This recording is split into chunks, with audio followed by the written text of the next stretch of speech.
Oi, amigo, oi, amiga da URCA.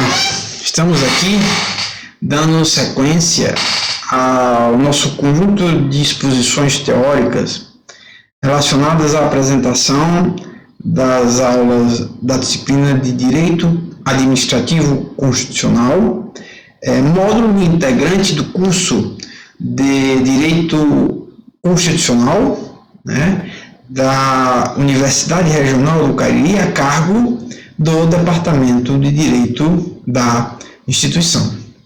Mais uma vez, estamos dando sequência à nossa exposição e para pegarmos o fio da meada, nos recordarmos de maneira adequada do que foi proposto, de maneira bem sucinta, direta e objetiva. E começar recapitulando as informações que tiveram por base o debate da videoaula anterior, das proposições feitas para o debate da videoaula anterior. Nós começamos dizendo da importância que tem o estudo da teoria do Estado para a compreensão, especificamente do direito administrativo e do direito constitucional, mas num plano mais amplo de todos os ramos do direito. Não é possível nós compreendermos o direito, nós compreendermos as teorias jurídicas de qualquer época da história da humanidade, sem previamente tomarmos por base aquilo que é posto na teoria geral do Estado.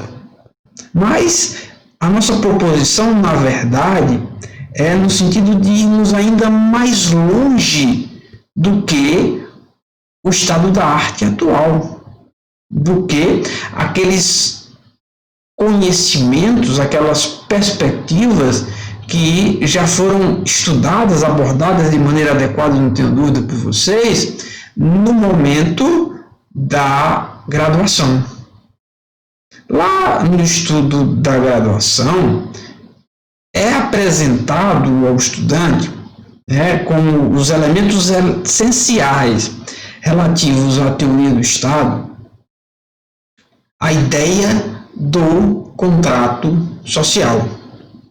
Todas as teorias do direito se fundam a partir da ideia do contrato social. Tudo que os juristas ao longo da história construíram é fundamentado, é estabelecido a partir da ideia do contrato social, que é aquela ideia de rompimento, através de um grande pacto do estado de natureza para o estado de sociedade. Há um ser natural que se transforma em um ser social, e esta evolução do homem e essa instituição do Estado. O Estado surge a partir desse processo e dessa perspectiva. É muito importante, no âmbito do direito, mas mais que tudo, no âmbito do estudo de qualquer ciência, nós compreendermos, nós enfrentarmos aquilo que o jurista, uma expressão cunhada pelo jurista Lênio Streck, pelo brasileiro Lênio Streck, aquilo que ele chama de senso comum teórico dos juristas. O que é o senso comum teórico dos juristas? É um conhecimento, uma compreensão a respeito de determinado assunto, de determinado instituto, que não é objeto de nenhum tipo de questionamento. Uma verdade acabada, uma verdade insofismável, uma verdade insuperável. O direito, se nós formos observar com a devida atenção, é permeado, cheio desses sensos comuns teóricos, que vão pôr em xeque uma série de questões pertinentes à devida compreensão do direito enquanto ciência. Então, em última instância, compromete a própria cientificidade do direito. A ideia do contrato social claramente se afigura como uma destas ideias, uma dessas hipóteses, um desses exemplos de senso comum teórico. Aliás, está me vindo à mente aqui, a ideia do senso comum teórico é cunhada por Vará, um jurista, né, argentino que atuou muitos anos no Brasil. Ele fez a carreira dele no Brasil, mas ele é argentino, certo? Mas o Lênin Streck cita muito essa expressão senso comum teórico. Voltando, tanto o direito está permeado de ideias relativas ao senso comum teórico. O contrato social, que, como nós vimos na apresentação do vídeo anterior, é a base, é o fundamento para a compreensão não só da teoria do Estado, como de toda a construção jurídica que se faz a partir de então. O contrato social é a base para a compreensão do Estado, que, por sua vez, é a base para a compreensão, para a formatação, para o estabelecimento de todas as teorias jurídicas conhecidas. Eu poderia afirmar o seguinte: há um elemento comum em todas as teorias jurídicas construídas ao longo da história. Esse elemento comum eu vou encontrar na ideia do contrato social. Portanto, percebam, né, a importância desse estudo, e que reflexões a respeito desse estudo necessariamente vão nos levar a questionar outros elementos de senso comum teórico, não só gerais ao direito como um todo, mas agora específicos ao direito administrativo, ao direito constitucional. É exatamente nesse caminho que nós estamos querendo caminhar, né, ao longo dessas nossas palavras, mas que, tenho certeza, também se transformarão em importante, em profícuo debate de todos nós, um diálogo, portanto, né, a respeito do conjunto desse temário. Enfrentar o senso comum teórico, em última instância, é não só admitir o caráter científico, da mais cientificidade ao direito, como também é um instrumento que permite a evolução da ciência. Vou fazer referência aqui a duas obras do Michel Foucault. Uma delas, por sinal, já disse algo a respeito dela, fiz referência no vídeo passado. Das Palavras e das Coisas e Arqueologia do Saber. Essencialmente, o Michel Foucault ele estabelece a conclusão, após as análises dele, no sentido de que toda ciência ela se constrói a partir de um discurso. Toda ciência tem um discurso, mas também que o discurso dessa ciência são os dogmas da ciência, são os postulados da ciência. Mas que esse discurso científico ele vai perpassar, ele vai percorrer um ciclo.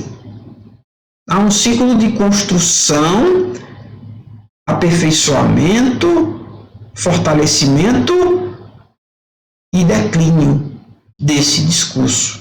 Até que ciclicamente ao termo se estabelece um novo discurso que, em geral, é antagônico ao discurso que ele está enfrentando.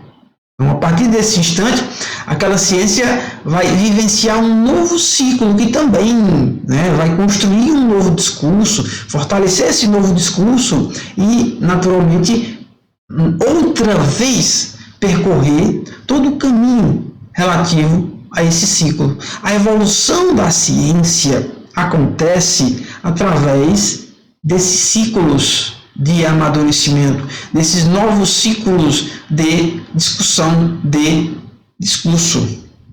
Só para dar uma ideia assim, bem clara a respeito desse ciclo, nós sabemos que a teoria da relatividade de Einstein revolucionou a ciência, a física, de maneira muito profunda. Agora, antes de Einstein, o que existia? Nada? Óbvio que não é isso. Antes de Einstein existia uma teoria que também justificava o universo, todas as coisas da física. É a teoria do éter. Quando Einstein estabelece a teoria da relatividade, e na medida em que ele vai convencendo, aí, no caso da física, das ciências da matemática, não só através de um discurso, mas através da matemática propriamente. É um elemento, é um dado que nós não temos nas ciências sociais. Mas o fato é que a teoria da relatividade suplanta a teoria do éter. E quando a ciência admite a teoria da relatividade como uma melhor teoria em comparação ao éter, ela põe por terra, ela elimina a teoria do éter, tanto que os nossos estudantes, salvo raras exceções, não estudam mais essa teoria, senão como uma simples reminiscência, uma simples informação histórica. Todas as ciências passam por esse ciclo e essencialmente é isso o que o Michel Foucault apresenta nessas obras que eu estou trazendo. Esse problema é muito mais complexo quando nós estamos diante das ciências sociais. E é mais complexo exatamente por conta do problema do método. Aquele método cartesiano, ele é essencial, ele é importantíssimo e fundamental para ciências exatas, para matemática. Ele serve para física. Ele, contudo, não serve ou não se adequa de maneira correta às ciências sociais, às ciências especulativas, como é o caso do nosso direito, como é o caso da sociologia, como é o caso da história, como é o caso das ciências sociais, de um plano, de uma perspectiva geral. Portanto, essa é a realidade dos ciclos, dos discursos das ciências é ainda muito mais firme, ainda muito mais forte nas nossas ciências sociais. Então, quando nós apresentamos a teoria do contrato social e relativizamos e questionamos, melhor dizendo, o conteúdo dessa teoria, na perspectiva de denunciar a ela enquanto um senso comum teórico que precisa ser superado, nós, em última instância, estamos dando nossa colaboração para o reavivamento, a requalificação de toda a ciência do direito, posto as consequências que essas reflexões podem trazer para todos os ramos do direito, para a teoria do direito de um plano, de uma estratificação geral, mas, na verdade, em última instância, para todos os ramos do direito. E aqui nós vamos estudar muito notadamente na perspectiva do direito administrativo constitucional.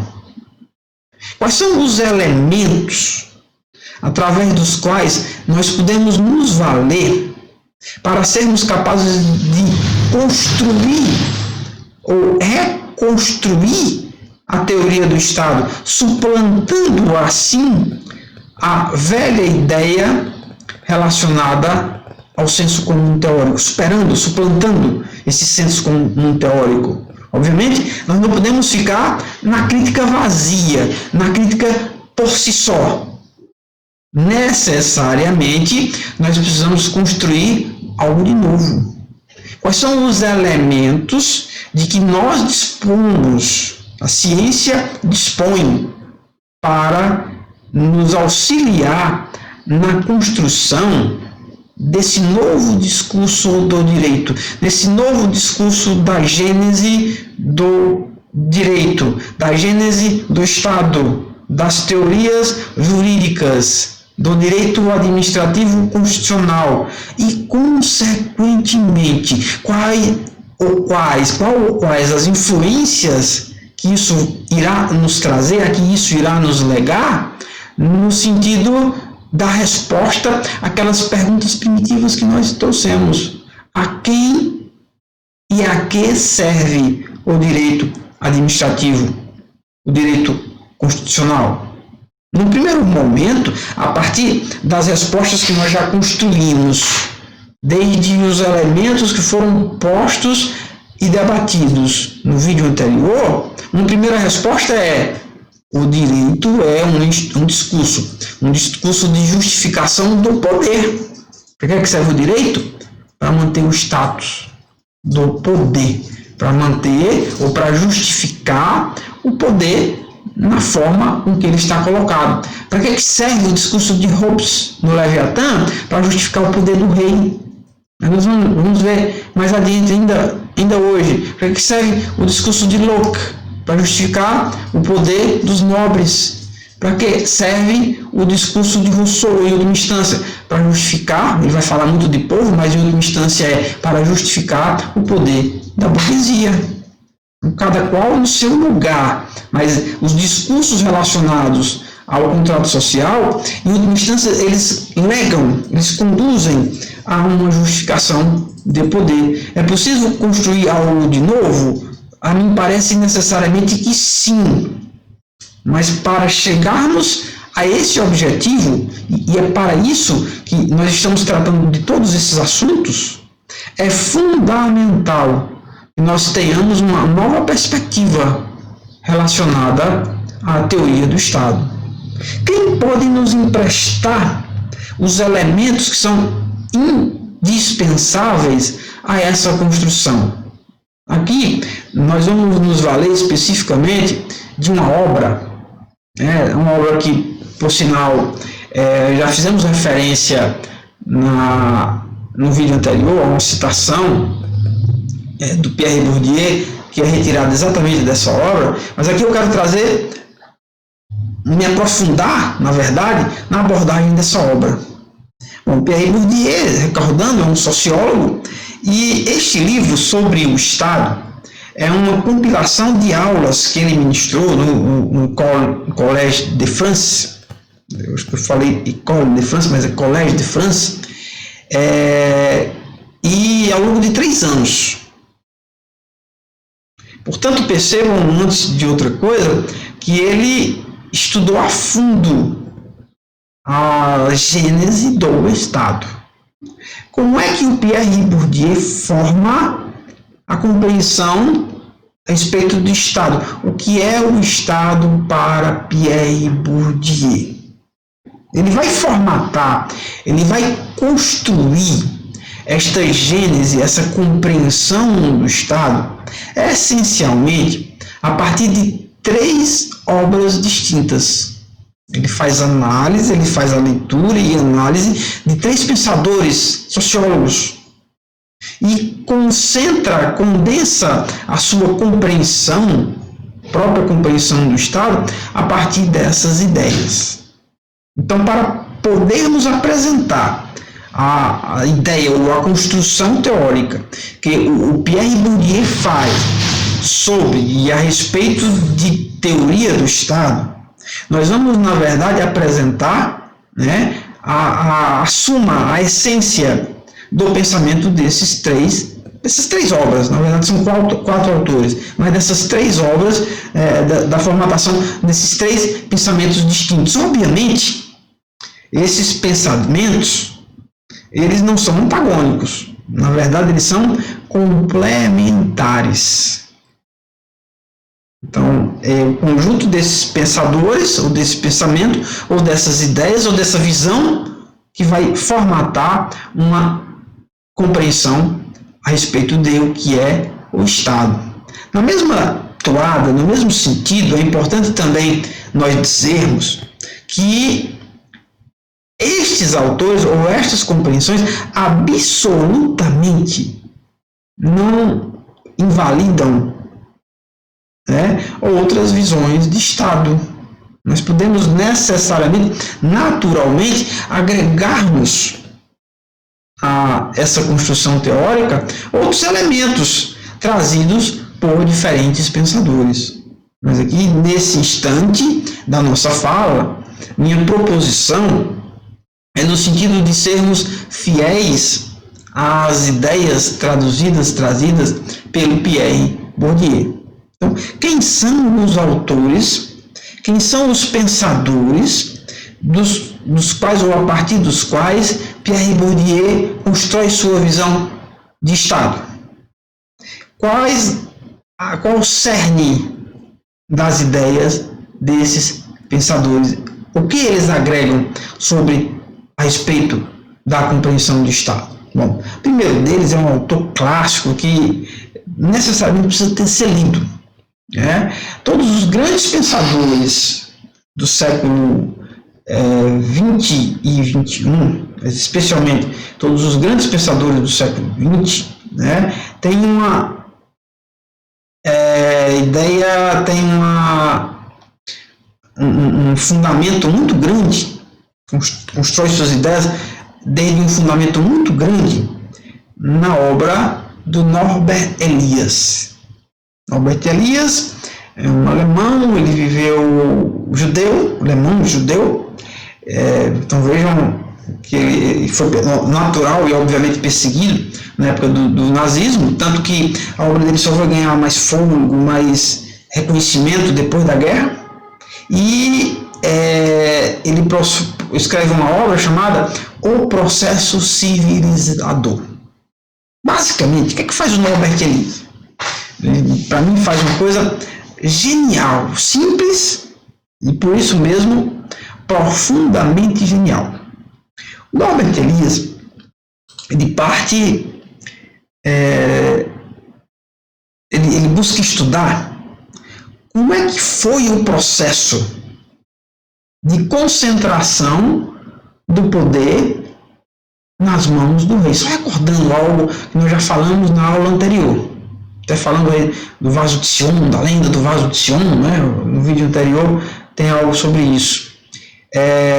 Como se dá a concentração do poder nas mãos do rei no processo, no período de declínio da Idade Média. Então, a transição entre a Idade Média e a Idade Moderna vai acontecer a partir da concentração dos poderes nas mãos do rei. O processo propriamente, na perspectiva histórica, foi um processo belicoso, foi a guerra. Mas o Norbert Elias, ele vai ainda mais fundo. Porque na Idade Média eu tenho dois marcos. Eu tenho a figura da Idade Média, figura de poder, central de poder na Idade Média, e eu tenho a figura central de poder na Idade Moderna. Na Idade Média é o senhor feudal. Quem é o senhor feudal? É o cavaleiro.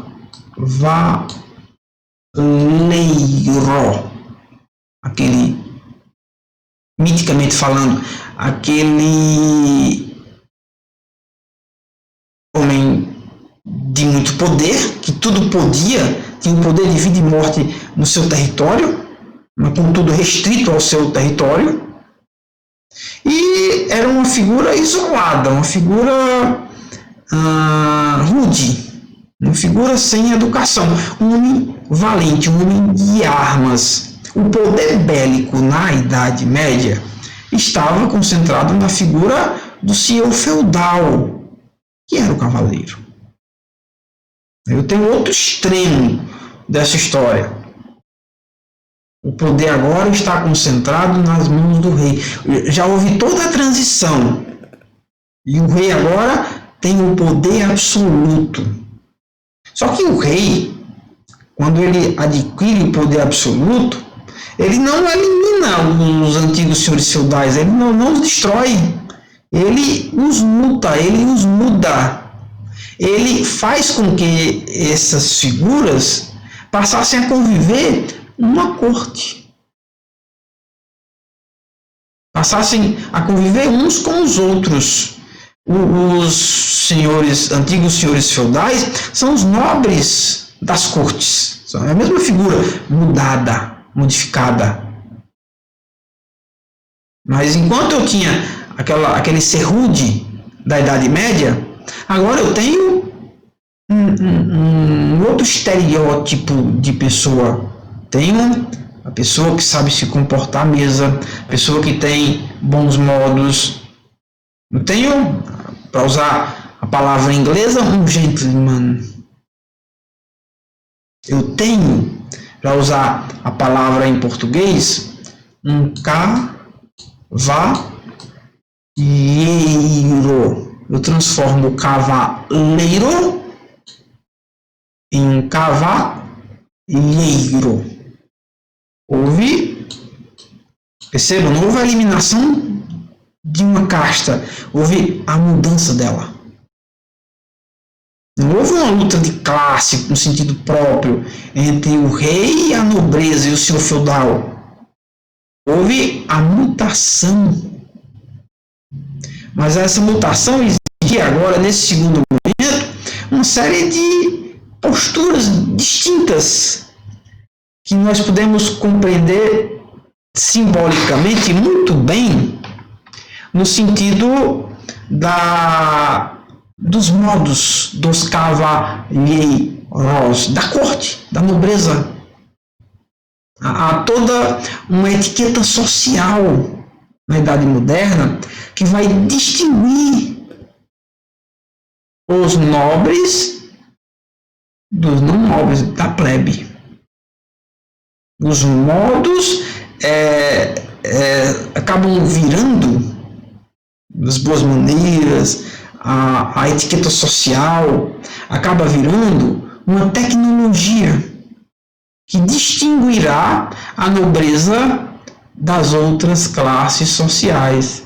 Tanto que o próprio Norbert Elias, ele escreve nessa obra, O Processo Civilizador, a ideia de que a burguesia, no pós-Revolução Francesa, quando ela vai tomar o poder, enquanto instrumento para se fixar no poder, ela vai tomar o poder pela força, mas ela vai consolidar esse poder, dentre outras estratégias, se assenhorando, tomando para si a etiqueta social da nobreza. Ela começa a imitar, a burguesia começa a imitar esse comportamento de etiqueta social que era exclusivo da nobreza. Veja a importância simbólica, o poder simbólico que está por trás desses modos. O que é que o Norbert Elias faz nessa obra chamada O Processo Civilizador? Ele vai estudar a fundo como é que se deu essa transformação, quais foram e por que razões essa transformação aconteceu, esse processo de mudança aconteceu. Essencialmente, principalmente, um elemento muito importante, porque era preciso, o rei tinha necessidade de conviver com sua corte. Ele estava entre iguais. Estabelecer aquele modus de comportamento era uma maneira de garantir a boa convivência entre todos. À guisa de estudar algo que nos parece de menor importância, os modos, os trejeitos, a etiqueta social da nobreza, como isso se formou, como se deu essa transformação desses dois personagens que, ao termo e a cabo, são um só e mesmo personagem, alterado, modificado, mas um só e mesmo personagem. À guisa de estudar essa modificação, o que Norbert Elias fez foi nos legar a gênese do Estado moderno. E uma ideia bem objetiva, tentando ser o mais objetivo possível nessa explicação, é uma obra volumosa, uma obra em 2 volumes, certo? São 2 tomos, O Processo Civilizador de Norbert Elias, mas uma obra que vale a pena ser lida ainda hoje. Tudo bem? Mas para resumir a história para todos nós, e aqui me valendo também da perspectiva do Pierre Bourdieu, o Estado ele se forma a partir da necessidade do rei e diversas castas sociais diferentes, desiguais, manterem relações. Para manter o poder, o rei precisava estabelecer relações, primeiro, com a sua corte. Mas também, né, o rei precisava manter relações com a plebe. Mas também a corte, além de manter relações com o rei, precisava manter relações com a plebe. Todas as castas sociais precisavam manter uma rede, uma intrincada rede de relações sociais. Relações sociais necessariamente entre desiguais. A nobreza mantinha relações sociais entre si, mas também entre iguais, mas também entre desiguais. A relação entre a nobreza e o rei era entre desiguais. A relação entre a nobreza e a plebe era entre desiguais. É o conjunto dessa teia, uma grande teia de inter-relações. É o conjunto dessa teia que vai formar o Estado. Então, o que é o Estado, em última instância, se não a inter-relação profunda entre entes, pessoas sociais diferentes. Então, o Estado acaba por virar uma complexa rede de relações. E aí vai estabelecer instituições, e aí dentro dessas relações vai estabelecer cargos, funções, etc, etc. O próprio poder régio, o próprio poder real está cheio dessas relações, está cheio dessas instituições.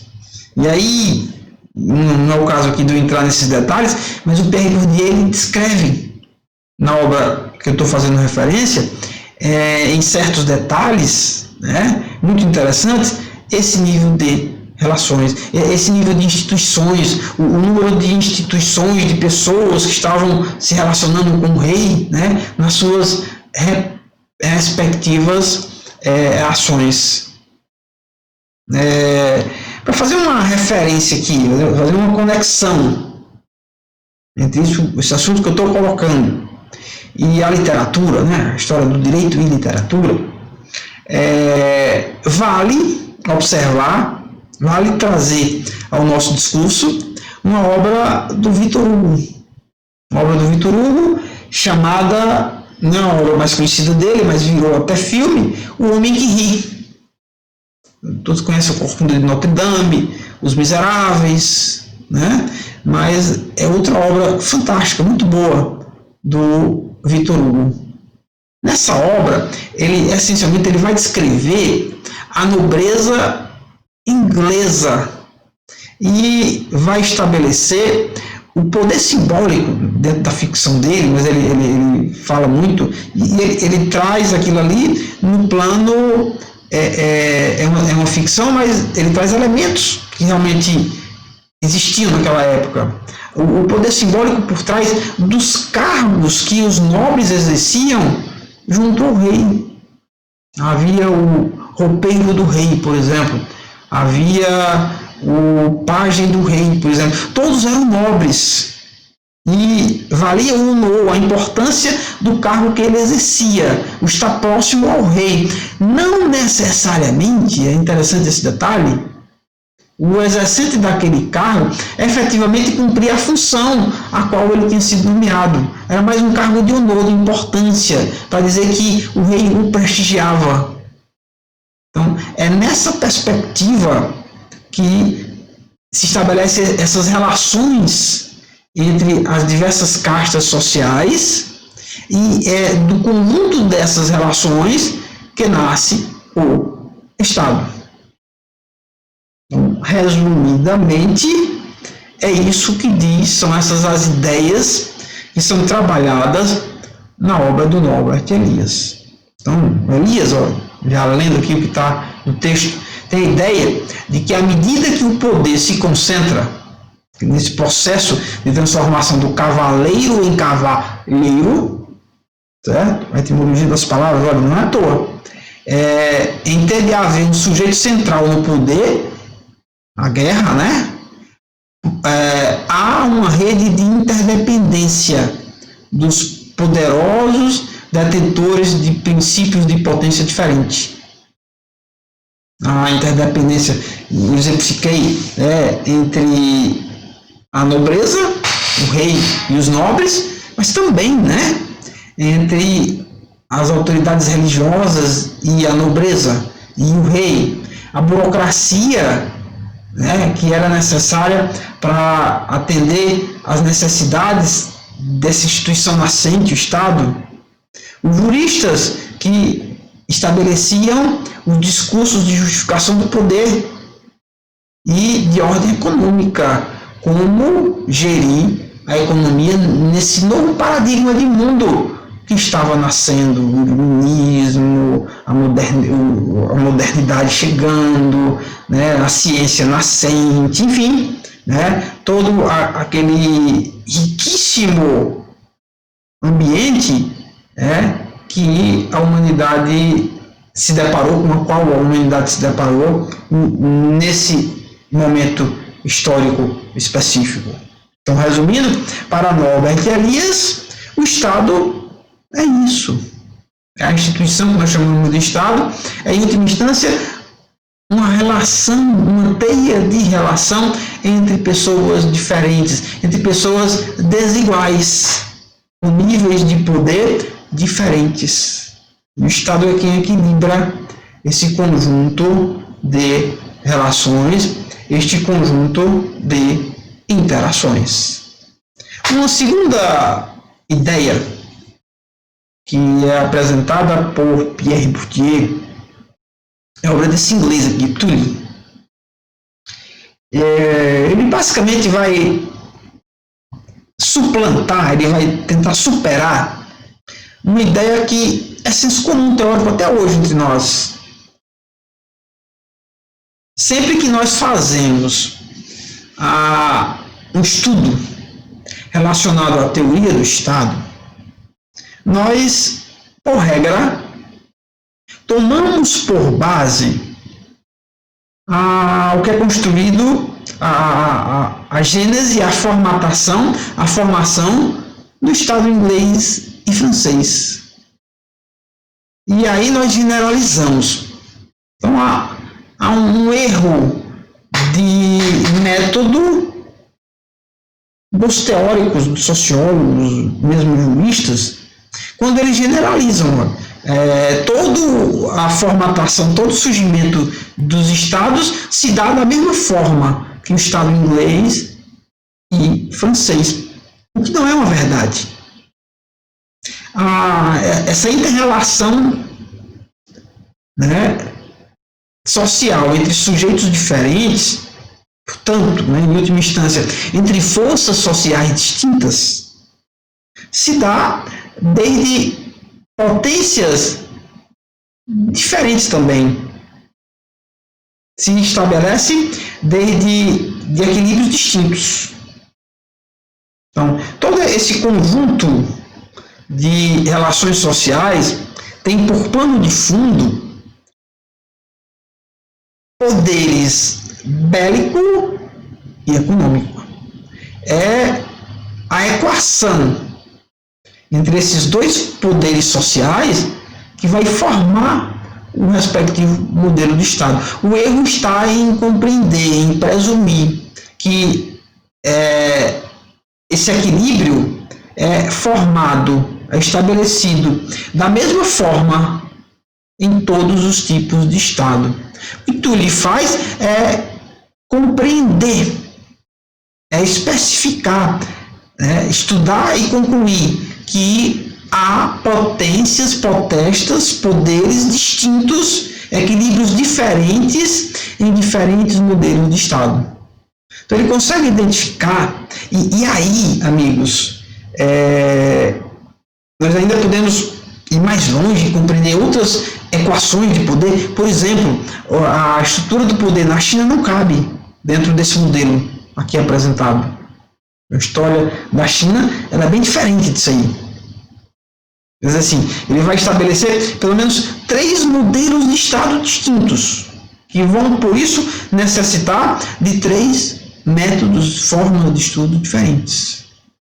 Ele vai compreender a potência bélica e a potência econômica. Elas sempre vão estar em jogo na formação do Estado. O processo histórico de formação do Estado vai sempre envolver essas duas forças.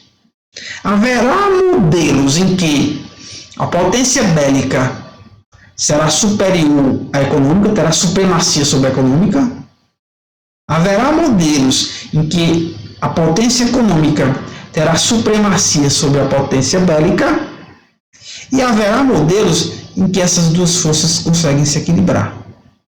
O modelo francês e inglês, essencialmente, é um modelo de equilíbrio entre essas duas forças, o que, contudo, não é uma regra geral que se desdobre em todo e qualquer modelo de Estado. Assim, ele vai identificar que existe um modelo russo, onde a força bélica coercitiva, vamos ver um pouquinho, a trajetória coercitiva que confere primazia à concentração estatal das forças armadas, é o primeiro modelo. O modelo da Rússia. Força bélica tem maior poder do que a econômica. É uma primeira trajetória. A trajetória capitalista, que confere primazia à concentração do capital. As cidades italianas, de uma maneira geral, que ele está exemplificando aqui por Veneza, aquela cidade-estado italiana. A Itália ela só vai se unificar como Estado já no século XXI. Portanto, é um Estado tardio, o que existia na Itália, exatamente por essa supremacia das forças econômicas sobre as forças bélicas. Existia na Itália a força das cidades-estados, representada em Veneza, mas não a única. Então, há a supremacia da força econômica. E há a trajetória mista, que vai equilibrar essas duas forças, em que o Estado, de formação muito precoce, teve logo de saída de coexistir e compor com uma vasta metrópole comercial e que, por isso, representa a síntese de duas formas de acumulação. Acumulação bélica, coercitiva da força, acumulação econômica do capital. Então, veja que essa ideia aqui, ela não se choca definitivamente com o que escreveu Norbert Elias.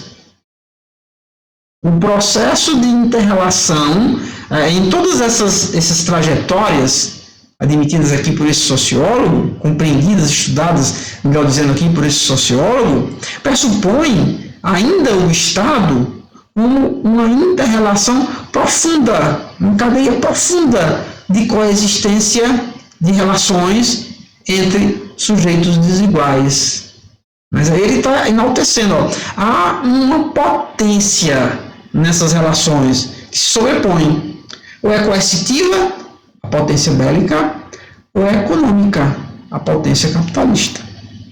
E aí ele formata três modelos essenciais de Estado. De uma, outra potência se sobrepõe, ou mesmo, num terceiro caso, o caso inglês, o caso francês, o caso clássico do estudo de teoria do Estado, em que as relações elas se equilibram. O terceiro pensamento, trazido por Corrigan Seyler, e aí, pessoalmente, eu mesmo teria outros autores para apresentar nesse mesmo sentido, mas aí eu estou trazendo, fazendo uma leitura da obra do Pierre Bourdieu, então, por óbvio, eu tenho que me manter fiel às abordagens feitas pelo próprio Bourdieu. Então, ele traz essa nota aqui de dois sociólogos que escrevem uma obra conjunta, onde ele, além de tudo isso que já foi trazido, então também aqui não há negação das ideias anteriormente estabelecidas, focadas. Mas aqui ele apresenta um novo papel ou para o Estado. O Estado não intermedia só as relações sociais, no primeiro plano. Ele não intermedia só as relações de força bélica e econômica, no segundo plano. Mas o Estado também tem uma função ideológica. uma função, né, de civilização, que é a mesma coisa que o Althusser vai colocar, a mesma ideia. Eu não consigo compreender distinção nessas ideias de fundo, distinção de fundo nessas ideias, que é a mesma ideia que o Althusser vai colocar quando ele traz a obra do aparelho ideológico do Estado. O Althusser é um autor marxista, né, ele vai colocar a partir da obra de Marx que para além, e também é uma visão estatista, uma visão de Estado, para além das relações entre os indivíduos, né, o Estado ele vai construir superestruturas de poder. Essas superestruturas de poder é que vão estabelecer, né, o conteúdo das ideias que serão reproduzidas em todos os campos da sociedade, aceitas, ditadas, estabelecidas pelo próprio Estado. Então, eu tenho várias superestruturas de poder. Já falei algo sobre isso no vídeo anterior. Inclusive, quando eu adiantei, o direito é uma dessas superestruturas de poder. Vai justificar o poder, vai estabelecer vai estabelecer condicionar a atuação dos indivíduos, estabelecer os valores que serão ou não reproduzidos por aquela sociedade. Direito, o que pode, o que não pode ser feito no plano das diversas relações jurídicas, principalmente baseado no respeito à propriedade. A propriedade, por exemplo, é um direito fundamental, reconhecido, né, logo no caput do artigo 5º da nossa Constituição. Nós estamos falando, quando falamos de direitos fundamentais, o primeiro deles a ser afirmado e defendido é exatamente a propriedade privada. O direito, enquanto superestrutura de poder, ele resguarda esse direito. Ele afirma para o senso comum dos juristas que a propriedade precisa ser preservada, mantida. E aí, isso vale com relação a todos os institutos jurídicos. A religião, ela vai fazer um papel também nessa mesma linha, só que com relação a outro objeto. E aí o Althusser, ele diz, de todos esses poderes superestruturais do Estado, o mais forte deles é a educação. Então, a educação também é um projeto, um processo de poder, o que o Michel Foucault chama de a normalização dos saberes. Antes da Idade Moderna, por exemplo, o conhecimento, os diversos ofícios eram produzidos, disseminados e repassados por uma tradição de pai para filho. O Estado não tinha nada a ver com isso. A medicina era uma arte, os artesanatos, de uma maneira geral, eram artes, as escolas, os ofícios, né? Antes da Revolução Industrial. Então, a partir da modernidade, o Estado passa a fazer o que ele vem a chamar de a normalização desses saberes. Quer dizer, ele toma para si, institucionaliza esses saberes. Hoje, esses ofícios todos só podem ser exercidos se houver uma licença emitida pelo Estado. É o diploma que nós recebemos. Então, é esse o chamado processo de normalização, que ao mesmo tempo pressupõe a ideia de que o Estado vai dizer o que pode, o que não pode, o que é, o que não é, o que deve, o que não deve, que também vai ter parte nesse processo de ideologização da educação. Então, a crítica do Althusser muito nesse sentido. Essa obra não diz muito diferente disso aqui que nós estamos tratando. Então, vai dizer que o Estado também tem uma outra função, que é a função de civilizar. Eu vou usar a linguagem de Foucault, a função de normalizar as relações jurídicas, normal, a ideia do normal. Eu vou usar as palavras do Althusser, a ideia do aparelho ideológico do Estado, dizer o que pode e o que não pode, amansar, condicionar educar muito nesse sentido. Por exemplo, nós tratamos de pedagogos da ordem de Paulo Freire, são pedagogos que, na verdade, rompem com esse senso comum do Estado, né, da educação, como um instrumento de ideologização. Ela transforma agora a educação num instrumento de liberdade, mas, em princípio, a educação também tem esse processo, essa função, essa missão de ideologizar, de ser agente ideologizante, de ser ente do aparelho ideológico do Estado. O direito faz a mesma coisa, a religião faz a mesma coisa, etc. e etc. O Estado também tem esse papel de soberana e maior importância. Aí o texto aqui que está no quadro vem dizendo aqui, explicando melhor. Ali, onde Elias dizia o processo de civilização, né, esses dois autores introduzem a função de domesticação. Civilização no sentido de domesticar, de condicionar, dos dominados. Por exemplo, mostram como no século XIX o Estado tanto controla como integra os dominados. É a ambiguidade de todas as estruturas estatais ligadas, né, ao estado do bem-estar, sobre as quais nunca se sabe se são instituições de controle ou de serviço. Na verdade, são as duas ao mesmo tempo. Controlam tanto quanto servem. Aqui a crítica do Norbert Elias é no seguinte sentido: as políticas sociais, os direitos de segunda dimensão, os direitos sociais, as políticas públicas. E aí, nós podemos até falar um pouco mais no próximo vídeo. Elas trazem benefícios, elas servem à comunidade de uma forma geral, ou elas aprisionam? E a resposta, as duas coisas.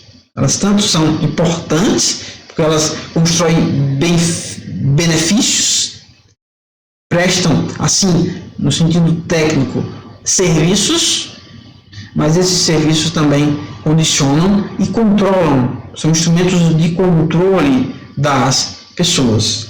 O Brasil é um bom exemplo disso, nesse sentido, certo? Bom, mais observações, vou deixar brecha para os nossos debates mais adiante aqui. Dito isso aqui, essas ideias que o Pierre Bourdieu introduz, e como eu disse, né, estou repetindo, estou trazendo uma análise didática da obra do Bourdieu. Mas a estes autores, sem a menor sombra de dúvidas, nós poderíamos ainda agregar outros. Há mais a ser dito, claro, sempre há mais a se aprofundar. Fica o desafio aí para todos nós, né? Na medida dos nossos estudos, dos nossos esforços, podemos nos aprofundar ainda mais nesse sentido, nessas questões que estão postas. Mas aí, acho que já dá para nós fazermos uma leitura mais acurada a respeito do lugar de fala dos contratualistas, dos que formataram o contrato social. A ideia de que o contrato social não é uma realidade em si, ela vale muito mais como uma perspectiva simbólica, né, uma justificativa simbólica da formação do Estado. Então, eu chegaria, alguém há de me criticar por estar dizendo assim, mas me parece pertinente dizê-lo, eu colocaria a teoria do contrato social como um mito. É uma explicação simbólica de uma coisa que aconteceu. Não é uma realidade em si. Mito quer dizer isso, né? Mito, os mitos da antiguidade, de todas as épocas e cultura da sociedade, não são mentiras no sentido próprio dessa expressão, mas são formas de explicar uma realidade. Então, nesse sentido, eu admito o contrato social como um mito, jamais como uma realidade efetiva, como um fato histórico, como um fato antropológico que seja. Sobre isso, né, já tivemos algumas considerações no vídeo passado. Certo? né, rememorem aquilo que nós trouxemos nesse sentido. Mas qual é o lugar de fala do Hobbes? Para que ele escreve o Leviatã? É um caminho para tornar eficazes as leis naturais, ou seja, para fazer com que os homens atuem. A ideia do Hobbes aqui que eu estou traduzindo nesse texto, atuem segundo a razão e não segundo a paixão, é a instituição de um poder tão irresistível que torne desvantajosa a ação contrária. Ele buscava o Estado como um instrumento que convencesse as pessoas a não resistirem. Mas quem era esse instrumento? Poder absoluto. Hobbes é um absolutista. Era o rei. Então, ao invés de justificar o poder do rei como um poder divino, estamos no iluminismo, o iluminismo não comporta mais esse tipo de explicação, vai se criar o discurso da necessidade. É necessário para conter os homens, para conter a maldade dos homens. Que se estabeleça um poder mais forte que eles, que por sua potência, convença os homens a não o transgredirem. Está criado o Estado, na visão de Hobbes. Está justificado o poder nas mãos do rei. Por isso que o rei é absoluto, por isso que o rei tudo pode. O rei é esse elemento. Por isso que as pessoas não podem se insurgir contra o poder real. Por isso que é legítimo ao rei usar a força contra quem se antagonizar, quem tentar resistir a esse poder central que ele exerce. Então aqui é a suma da ideia do Hobbes. Locke, outro grande autor, outro contratualista. Qual é o lugar de fala de Locke? Ele também vai partir da mesma ideia do rompimento, né, do homem natural com o homem social. Aqui o Locke, ele escreve o discurso dele, ele é um dos grandes inspiradores da Revolução Americana, né, que vai redundar no impacto do bom povo da Virgínia, que é o processo de independência dos Estados Unidos. Ele escreve a sua obra no intuito de defender os direitos da nobreza. Então, ele reconhece a autoridade do rei, contudo, ele vai advertir: há direitos naturais, há direitos que são irresistíveis à própria concentração de poder trazida pelos reis. Os reis, mesmo com o poder absoluto, eles têm que respeitar certos direitos, são os direitos naturais, dentre os quais eu destaco a propriedade. Hobbes também é um justnaturalista, olha só. Mas Locke admite que, em nome dos direitos naturais, quando esses direitos naturais forem descumpridos, e aí ele está falando dos direitos da nobreza. E ele está criando um discurso para justificar a possibilidade da nobreza inglesa resistir contra o poder absoluto do rei. E o processo histórico inglês foi muito essa guerra, essa luta, que, né, aos poucos foi deteriorando o poder do rei. Há muitas passagens da história da Inglaterra que deterioram o poder do rei, a ponto de hoje o rei exercer um poder mínimo e simbólico. Ainda tem rei na Inglaterra, mas o rei, rainha na verdade, mas a rainha da Inglaterra, ela está muito longe, né, do poder que os seus antecessores exerceram. Então, Locke, ele escreve a sua obra para justificar o direito de resistência dos nobres, para fundamentar que os nobres possuem direitos essenciais, direitos naturais, que não podem ser relativizados nem descumpridos sequer pelo rei. Então, a ideia aqui do texto, que está escrito no texto: existem direitos anteriores ao próprio Estado, que são direitos naturais. Ele não está defendendo os direitos naturais da plebe, são direitos naturais da nobreza. Reconhecia assim não apenas a sua eficácia face ao Estado, como também a possibilidade de serem opostos contra as ordens do governante, o direito de resistência, a resistência civil. Nós vamos encontrar fundamentos da resistência, para a resistência civil na obra de Rousseau. Rousseau também diz algo mais ou menos nesse sentido. Mas um fundamento à resistência civil nós encontramos em Locke também. E aí, esse discurso de resistência vai ser um dos fundamentos para justificar a Revolução Americana. Então está aí Locke como um grande teórico de grande importância à Revolução Norte-Americana. E aí o principal desses direitos, o direito de propriedade. Assim como John Locke foi essencial à Revolução Norte-Americana, Jean-Jacques Rousseau é a grande inspiração da Revolução Francesa. Ele, na mesma medida, e aliás ainda muito mais profundidade, ele vai fundamentar, justificar o poder de resistência, a resistência civil. Quando o contrato social ele admite, mas quando o detentor do poder não está cumprindo a contento os deveres que ele assume de proteção do povo, ao povo nasce o direito de resistência. Então, Rousseau vai dizer, no estado de natureza todos são essencialmente iguais, e ele diz mais, e bons.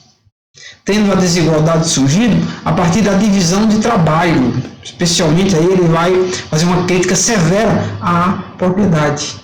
Quando alguém disse que esse cercado é meu, ali surge a desigualdade. Mas todos nascem iguais. Só então é que se estabelece o estado bélico descrito por Hobbes. Então, enquanto Hobbes diz o homem é mau por natureza, Rousseau diz não, o homem é bom por natureza, mas a partir da divisão do trabalho, a partir da instituição da propriedade, nasce o estado de guerra, que descreve Hobbes, e a respeito do qual é necessário se estabelecer o pacto, que nós conhecemos como o contrato social. Só que esse contrato, Rousseau afirma, cria obrigações recíprocas, de parte a parte. O indivíduo abre mão de parcela de sua liberdade. Contudo, o Estado Leviatã está obrigado a dar segurança. Quando o Estado não cumpre, o Leviatã, o soberano, na verdade, não cumpre o seu dever, então nasce o direito de resistência. Vamos seguindo aqui. O pacto social cria obrigações recíprocas entre os indivíduos, mas também o dever de se submeter aos governantes. Quando não há a obrigação, o cumprimento da obrigação pelo Leviatã, logo nasce o direito de resistência. É esse direito de resistência que é evocado para justificar a Revolução Francesa e todo o processo que redundou na Revolução Francesa. Ora, estamos falando de Revolução Francesa. Estamos falando do marco da fundação do direito constitucional, do marco da fundação do direito administrativo também. Então, aqui é o ponto de partida, a partir do qual, desde toda essa complexa leitura que nós estamos fazendo aqui sobre essa questão, sobre as origens do Estado, é a partir daí que nós vamos estabelecer, desde a crítica ao que já está posto, novos marcos teóricos para a nossa compreensão. O que são direitos fundamentais? Qual é o verdadeiro conteúdo? Qual o verdadeiro objeto dos direitos fundamentais? Como se formata, se estabelece o conteúdo desses direitos fundamentais? E, principalmente, qual a relação desses direitos fundamentais com o direito administrativo, com a função administrativa e com a noção de interesse público? São essas questões que serão o objeto da nossa análise no próximo vídeo. Aí sim, nós vamos entrar direto no direito administrativo, mas notadamente vamos dialogar, estabelecer um diálogo entre o direito administrativo e os direitos fundamentais. É fundamental para nós compreendermos no mundo contemporâneo a dimensão, a verdadeira realidade na qual está insetada, colocado o direito administrativo. É fundamental nós entendermos essa profunda relação que existe entre direitos fundamentais e direito administrativo. Antecipando a conclusão, o direito administrativo existe para efetivar, para garantir direitos fundamentais. Esse é o estado da arte, é essa nova perspectiva que deve ser trazida em relação ao direito administrativo. Portanto, desde essa perspectiva, que eu já estou me antecipando do próximo, a respeito,